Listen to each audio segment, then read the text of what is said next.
Right, okay, so once you have explored your colour schemes in your different images, then now you need to think about how you're actually going to present your final outcome. Your final outcome might be one photograph, it might be a series of 2 or 3 photographs.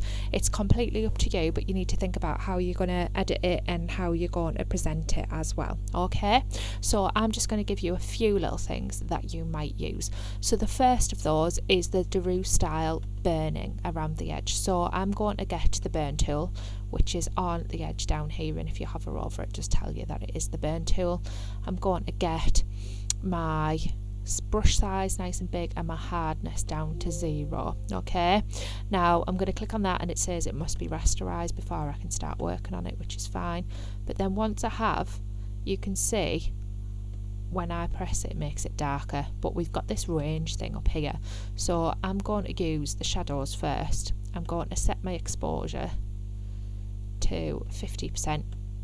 So I'm going to go around and do the shadows around the edge, and then once I've done that, I'm going to switch over and I'm going to go to the midtones and do that around the edge, and then I'm also going to do the highlights and go around the edge for that.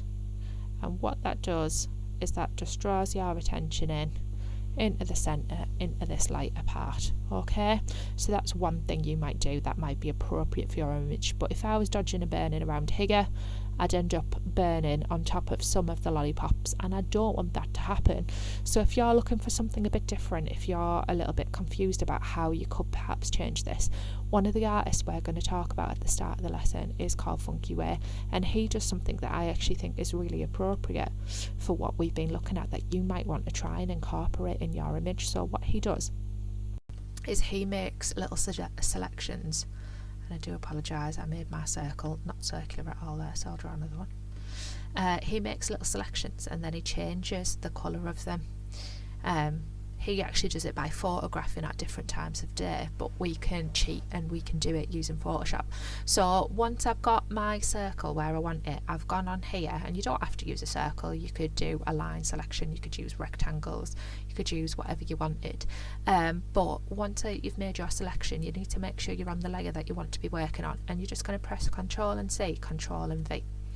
And what that'll do is that'll make you a new layer with a little image on it of what you've selected. So now that I'm on layer 2, I'm just going to use what I know about image and adjustments, and I'm going to go to hue and saturation, and I'm going to change the hue of that little section. So I think something like that. Turn the saturation up and make it a bit lighter as well, so you can see that the centre is the lightest part. And then I'm just going to click OK. Then I'm going to get that little ellipse tool again, circular tool.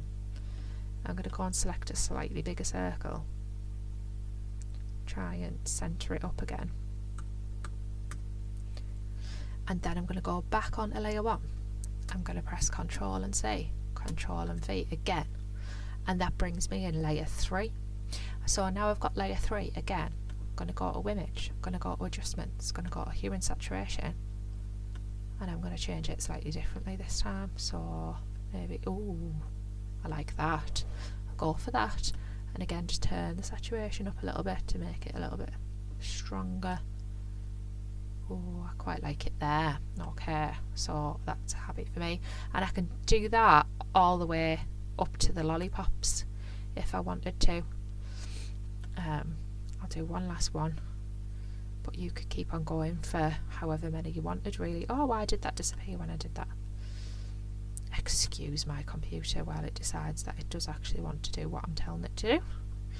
So again, I'll go and line up my circle, go to layer 1, go Ctrl and C, Ctrl and V, pops that layer 4 in there, and then go to image, go to adjustments, go to hue and saturation, and again I can change it to a completely different colour. So I want something purpley, so around about there, and then turn that, oh yeah, turn the saturation up, and look at that, beautiful, and then click OK. So I'm getting this sort of rainbow effect just by using little selections there in the centre as well. Okay, now one other final thing that I thought might be the case, because you might want to do something that looks like bubbles for those of you who've been working with bubbles, or you might want to do something that looks like a glass or a sunburst for those of you who've been using Drew. You don't have to present your photos in rectangles just because that's the way it's taken. You can present it in any shape really, but I'm just going to show you how to do it in a circle because obviously I'm working with a circle at the minute. So just bear with me while I try and get the circle to the right sort of size. But you can just get your circle. So clearly that's not quite big enough for me.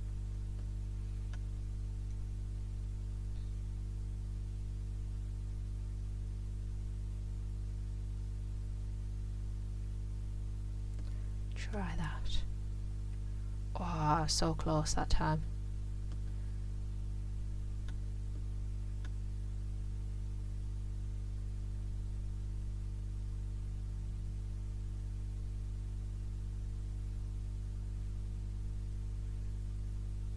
That's going to be perfect.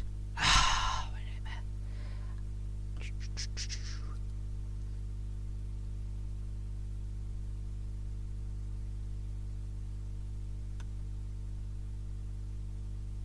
Haha. Gotcha. Right, so there's my circle. All I need to do is to crop my picture and make it circular is I go to image.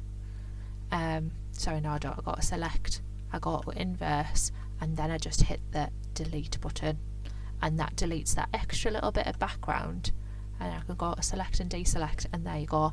The image is presented in a circle rather than in a square. But like I say, you could do that with any sort of shape. You've got obviously different shapes on there, and you've got tools that you can draw shapes with down here as well. You've got like line tools and pen tools and stuff like that that you can explore if you are feeling a little bit more adventurous. Okay, but that's going to be the end of my tutorial. Some of those may apply to you, some of them won't. You may have some other ideas that you could use instead for how you want to present your work. Just explore it and have fun with it, because this stage is all about exploring different things and seeing what works for you and what doesn't, and that's what gets you to the marks. Okay, so have a little play around with your images, decide how you want to present them, and then get them all presented up and complete. If you're stuck at any point, just come back and ask me and I will be able to help you out. Okay, but now it's over to you.